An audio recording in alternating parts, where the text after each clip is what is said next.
cat with stripes. I remember from my childhood. He's very saggy and baggy. Big, lazy, pink and white cat, really. Yeah, he's really big. There's a little mice on the mouse frog, and there's the old woodpecker. I love Bagpus. Once upon a time... Bagpus was an extremely popular UK children's television series of the 1970s that has now achieved cult status, and in a BBC poll was voted the best children's TV programme ever. It was made by Small Films, who are none other than filmmaker Oliver Postgate and artist Peter Firmin, who both came to live near Canterbury. Now, strange as it may seem, only 13 episodes of Bagpus were ever made, but they've managed to capture the imaginations of children for over a quarter of a century. Now, Peter Firmin is, of course, best known as the co-creator of some of our most loved children's TV shows. Along with Oliver Postgate, he made The Clangers, Ivor the Engine and Bagpus, most of which were filmed at his barn in Blean, near Canterbury. But throughout his life, Peter Firmin also developed a love of printing. And as Sarah Smith explains, he made lino cuts, some of which featured his best-known characters. And Bagpus was wide awake. And when Bagpus wakes up, all his friends wake up too. The mice on the mouse... It's more than 50 years since we first met Bagpus and his friends. Created in a barn in Kent by Peter Firmin and Oliver Postgate, alongside other childhood staples. There we are then. Hot blue string pudding for cold froglets. And while Peter made the creatures and all the props, he had another love, printing. And it's those pieces on show here in Cliftonville. He was such a skilled draftsman.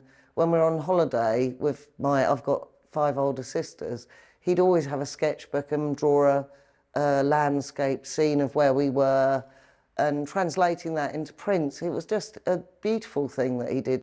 For many years, Caroline Lovely, who runs this gallery, has been showing his work. And he'd often phone me and say, would you like some of my prints to sell in the gallery? And obviously the answer was yes, please. And I'd be invited down to his studio and go into the barn, and he would be, you know, take the prints out the plan chest and we'd go through them, and every picture had a story. There would often be just sort of randomly some props laid out, and I remember very vividly just looking over and seeing the mice in the ballet shoe that was used in one of the programmes. Peter, it's delightful to meet you and the original saggy old cloth cat. Why do you think he was so successful as a TV programme? Well, it's hard for us to say that because, you know, we made it a long time ago, and it was some years before he really became very, very popular.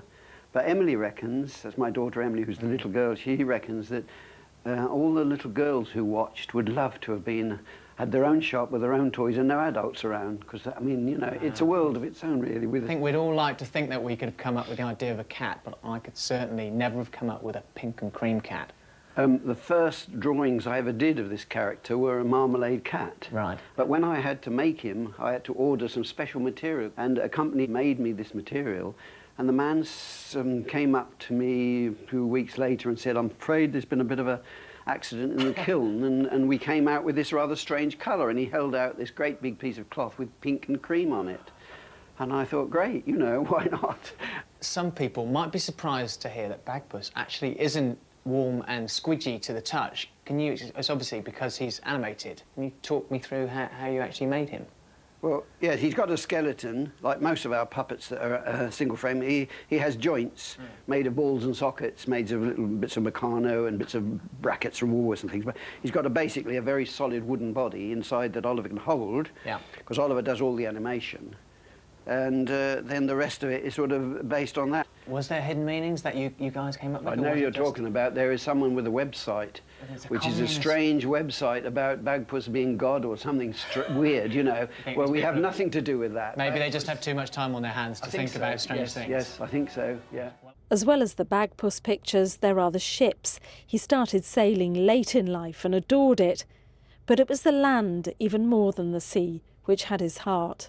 Now, these prints were made to go into this book. It was a re-release of poetry by Vita Sackville-West, and it was all based in the Weald of Kent, a landscape they both loved. His understanding of animals is incredible. It's almost like my father had the skill of leaving more out to show more. So really delicate, beautiful illustrations. Whether it's scenes from rural life or the cuddly creatures which made his name, Peter Firmin brought that same precision to each piece. Sarah Smith, BBC South East Today, Cliftonville. Oh, thankfully.